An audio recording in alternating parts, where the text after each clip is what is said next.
nerds, I'm Krista from Botanical Bird, and today I want to talk about 10 of my plants that are struggling the most. It's kind of ironic because my last video was 10 of my favorite houseplants, and so I figured maybe I should show also plants that are not living their best life. And I think it's important to talk about these sorts of things as plant people because I think it's really easy to get caught up in like, I have to be the best plant parent and my plants have to be the happiest ever. And if I have an ugly plant or a plant that's dying, or if I killed a plant, I'm a bad plant parent.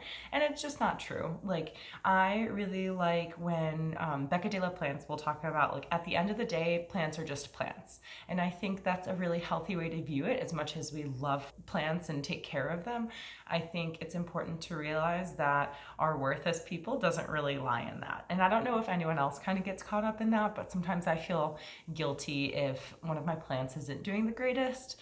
And so I'm like learning to get over that. And this spring has been a really rough one for me with pests. Maybe I've had pests before and I just didn't realize it, but a lot of my plants have had pests recently. And at first it like really freaked me out. My first experience was with mealybugs with my Hoya carnosa compacta that I'm gonna show you. And it freaked me out so much, but now I'm kind of just like, pests are a part of having plants and it's just going to be that way, and I'll do my best to treat them, but nature is going to do its thing, you know? So let us get started. The first plant I want to show you, since I referred to it, is my Hoya carnosa compacta. And from afar, it may look okay, but if you look up close, it's really wrinkly. And this is the only remaining strand that I have not gotten rid of or that hasn't died. And it used to have maybe like 4 strands. This might have been the longest one, but I think there was a couple other long ones and then a couple of short ones.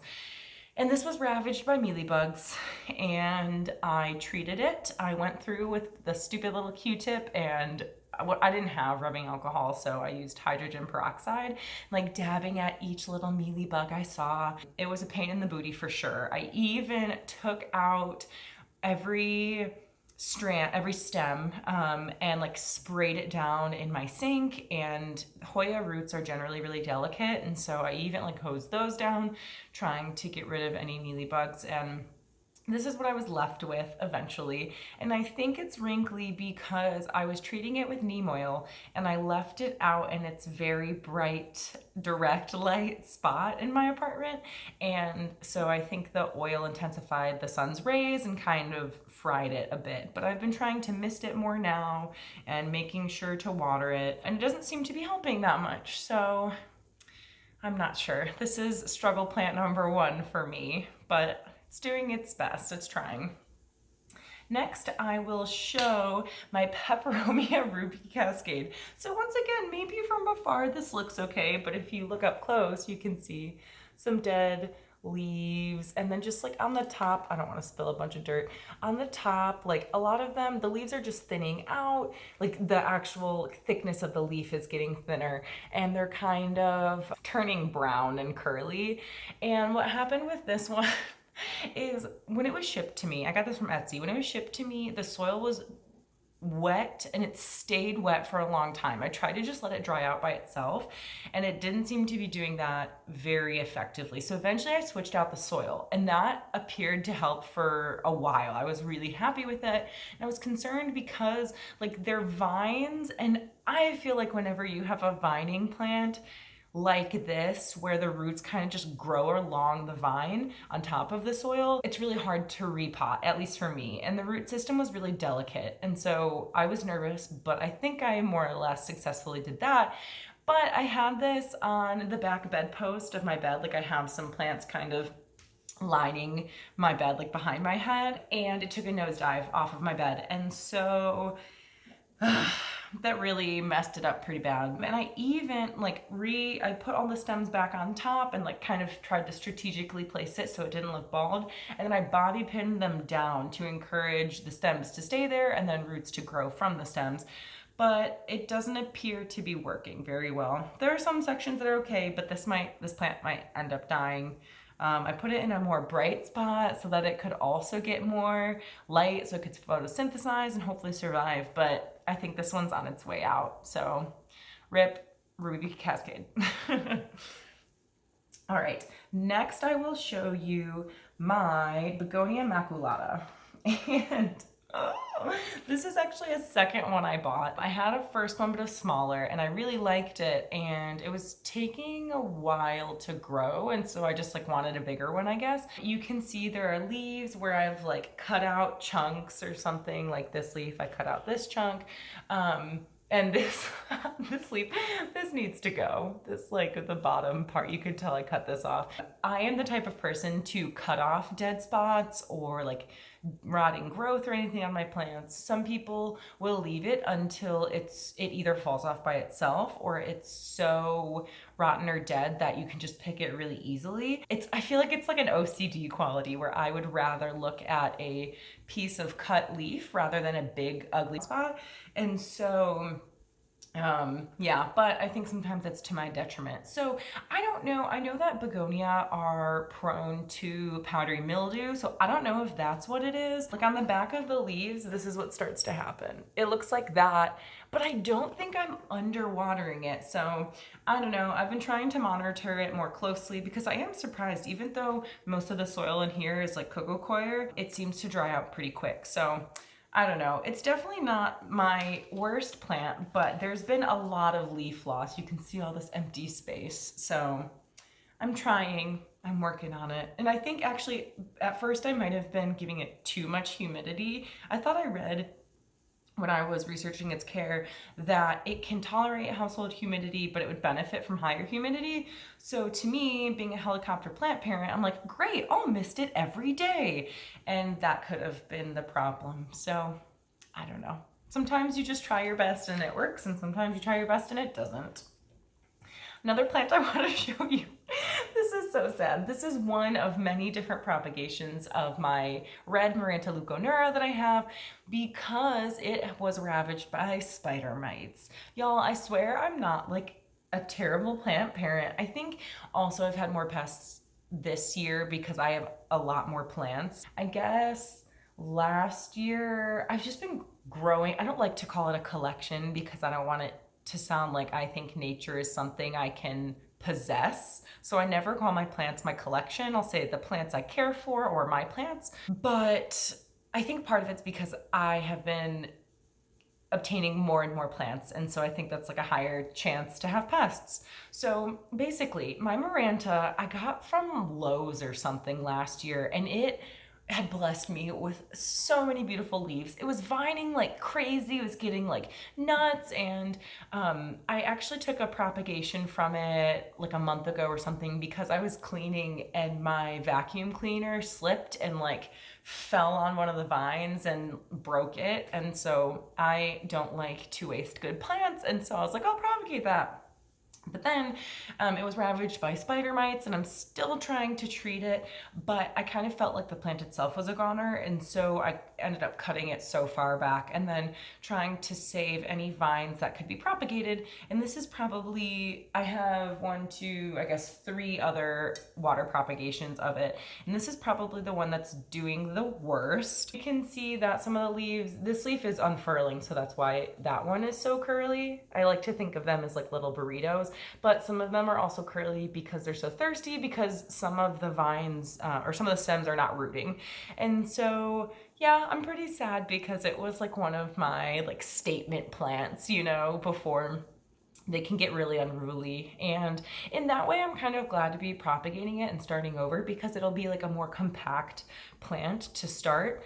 But I'm just bummed, you know, to have a plant that you have to restart with. And so basically there were lots of leaves that I had cut to try to cut around, let me see if I can show you, to try to cut around the like yellowing and browning part. And then a lot were like turning yellow with spots, as they do when they have spider mites. And so, yeah, so a lot of the vines in this one probably won't make it, but hopefully in the other propagating vessels I have, hopefully they'll do better. So that's my Maranta leuconura, and it's a red one. There's also a lime green one, or a neon green one that I'm hoping will do better. It's right over there, and it also got spider mites because of course I had those two plants really close. And when you live in a less than 700 square foot apartment, all of your plants become best friends and they all have to be around each other, which is another issue for transmitting plant pests and diseases, having plants touch or having them really close together. But there's not really a way around that for me at this stage with the size of my apartment. So instead, we're just gonna move on to the next plant. This is my maidenhair fern, and I feel like she's doing okay. I definitely think that maidenhair ferns look better when they're bigger and fuller. I actually saw some at the grocery store this past week and they were huge, and I was so impressed and wanted to buy one, and it was a great price, but there's just nowhere for me to put it, and so I decided against it. But she is not doing too bad, but my concern are her leaves that are browning on the edges. You can see right there. And I wonder if it's the fertilizer that she came in. I felt like I heard or read somewhere that someone's maidenhair fern did not respond well to fertilizer. But then when I look up their care, like I Googled, like, can you fertilize maidenhair ferns?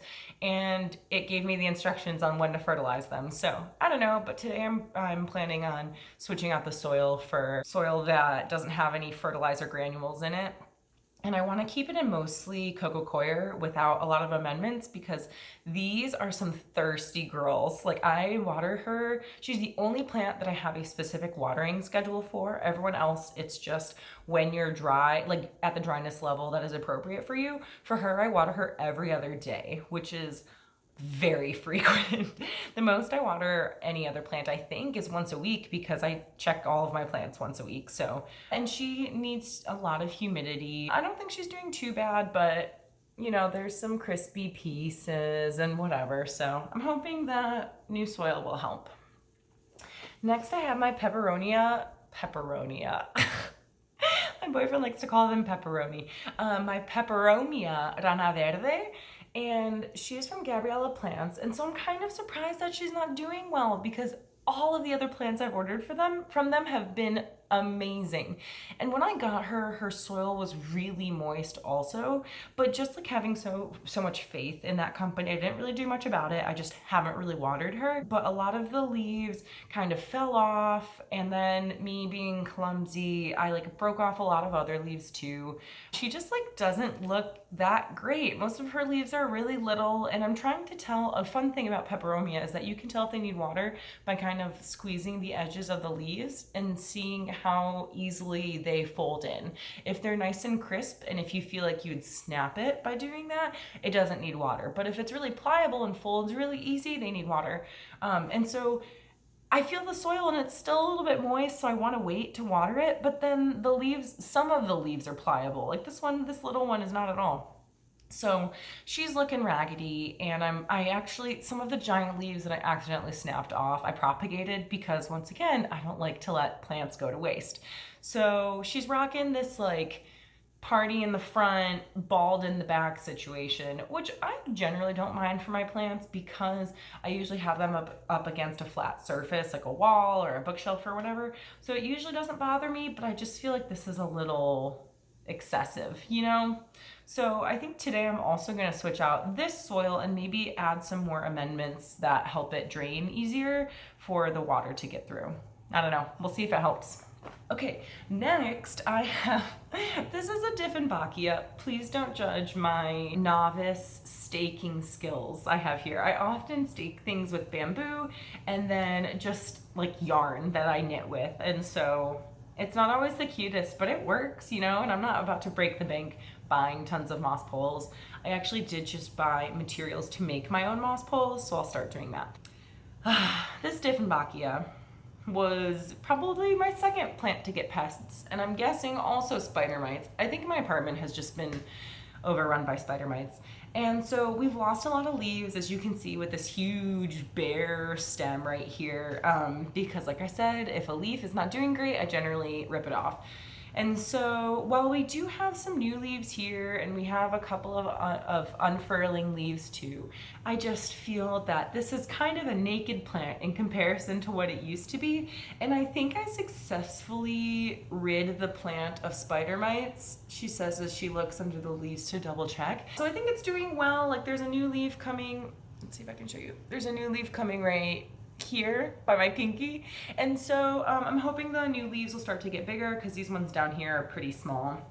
And I might even just chop it and propagate it like where the actual leaves start from, like so it cutting off all of this extra stem now that it's bare. I haven't gotten to that yet, so we'll see. And I actually don't even know what type of Dieffenbachia this is, but the leaves are really pretty, and I like that it's like a vertical element in my apartment, but I just don't really like the whole huge bare stem. So we'll see what I do about that. And a next plant that is struggling is my Alocasia odora variegata, and it's in its humidity bag, as you can see, and in the pot it has moist sphagnum moss, and so I am encouraging new root growth because this one got bum bum bum root rot. And this was shipped to me from a Facebook seller, and when I got it I felt like the roots were severely dehydrated, and so I stuck it in a vase of water to rehydrate it and to get it to acclimate to my space and to kind of chill it out from the shock of shipping. And I don't know if I left it in for too long. It was only in there for a few hours. And then I potted up into soil, but then I watered it again because the seller recommended to do that, even though I already had it in the vase for a while. And I think maybe just from growing from such dry roots to being super, super hydrated, maybe that just gave it root rot. I also know that these are really prone to root rot. So it used to have a huge giant leaf, like ginormous leaf, and then maybe like 2 medium-sized, and then this one. So this is the only leaf that still remains. And I cut a chunk out because it was starting to wither or wilt. You can see like it has great variegation, like even on the stems, like some serious variegation going on. So I like took it out of the pot, saw that the roots were super rotten because the withering leaves told me that there was an issue. And so I got rid of all of the rotten roots and I put it in moist sphagnum moss in a humidity bag to encourage new root growth. And I got this unfurled leaf. I keep saying leaf as if it's plural, but it's one leaf that I'm referring to. But super plant fail, when I cut the stem around her, I think she was still nestled inside of it. And so I cut the tip of her leaf. So now she has like an awkwardly shaped leaf. I think with time, it will make a comeback. I have faith in this plant, but just like right now, it's really struggling, and that's okay. And the last two I want to show you are pictures that I'm going to show you because I just had to get them out of my house. So I will put the picture right here, and this one is my Calathea orbifolia, and this plant and I have been on a long journey. So when I got it, I think I didn't have a humidifier at the time. I eventually got my humidifier right there, and I stuck it, I gave it a VIP spot right next to the humidifier because I know that Calathea really like their humidity. And so I stuck it by there, but it was not enough. It's like not even a little. And so I started misting it every day, and that helped, and we had some new growth. And so at first the growth had like very minimal brown, like crispy tips, and then eventually it just got worse. And so I mean, and this is over a span of like several months, so eventually I put it on a pebble tray and like trying to encourage more humidity to go to the leaves. I cut off so much of the leaf because I was cutting off the brown crispy tips, and so the plant just looked deformed, unfortunately. And I was talking to my boyfriend Nicholas about this the other day, and whenever I say a plant's not doing well, he's like, oh, send it to my house. So I gave him the plant, and he's sweet and he wants to take care of it. So I mean, if you can make it work, babe, make it work. And then I also gave him, oh, I feel so bad about this one, my Calathea white fusion. I will put a picture right here. And man, is that plant so beautiful. I've mentioned so many times that I'm a sucker for variegated plants and Calathea, and so this is like the ideal plant for me, but I just could not take great care of it. I got both of them from a local nursery, and I just don't think they were super healthy to start with. And so the first one, definitely, I just so badly wanted it. And it was like one of the last ones at the nursery. So I got it even though it already had a lot of crispy tips. And so that one I ended up giving up on. And then I got this one as a replacement. And like I said, same story as the Orbifolia. I put it near the humidifier. It did well for a while, but then I started misting it every day and it still wasn't enough. So then just like 2 days ago, I put it on a pebble tray and I was just asking myself, why am I trying? Like, I think my want is that, okay, I understand that the current growth is really crispy and not happy, but maybe the new growth will be. And I'm just not patient enough for that. And so I just gave that to my boyfriend also. And so they're both living at his house and maybe he'll do a better job than me. I think that we all have strengths and areas for improvement as plant parents, and these 10 plants are areas of improvement for me. So if you have plants that you struggle with or specific plants right now that you are having trouble caring for, feel free to comment below with what they are. Or if you have any tips for me, I always welcome ideas and tips because I am learning and growing alongside all of you guys.